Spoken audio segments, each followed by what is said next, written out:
This poem, written in English, was composed by Aurobindo Ghosh in 1910 while in prison. With wind and the weather beating round me, up to the hill and the moorland I go. Who will come with me? Who will climb with me? Wade through the brook and tramp through the snow.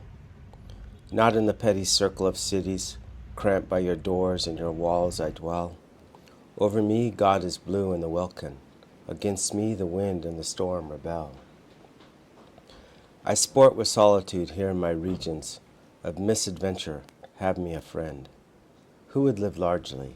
Who would live freely? Here to the windswept uplands ascend. I am the Lord of tempest and mountain. I am the spirit of freedom and pride. Stark must be he, and a kinsman to danger, who shares my kingdom and walks at my side. Sri Aurobindo was born with the name Aurobindo Akroyd Ghosh in Calcutta, India in 1872. He was educated in England and then returned after his schooling. Calcutta was at the epicenter of the last global reset from 1900 to 1920, and his role was very unique in resistance. Like his revolutionary compatriots, Aurobindo was a bad man who did not comply, and subsequently spent a year in jail under the charges of conspiracy. I didn't intend to look much into Aurobindo during this visit, but the more I did, the more I was inspired. Aurobindo was in politics during a revolutionary moment, but he left politics to find peace and solitude in Auroville outside Pondicherry.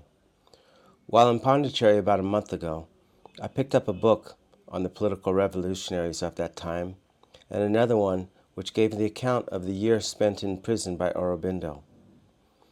It wasn't until I arrived at a flat along the Ganges in Uttarakhand that I had time to take a look at the text. Imagine my surprise when I saw that, upon his release from prison, he gave a speech right next door to where I was staying at the Uttarakhand Library. Upon a visit, I found much more about his life here prior to leaving down to Pondicherry. The next encounter with his legacy was while taking a visit at the new Alipur Jail Museum, where there are many photos at the beginning of the video which are displayed that show this time. During this era, with the rising tide of authoritarianism that threatens to stomp out the individual, we can take hope in the life of Aurobindo. Not only did he resist and display his willpower with non-compliance, he was also pragmatic. He knew when it was time to leave the political arena, to take a line of flight, of freedom, for self-realization.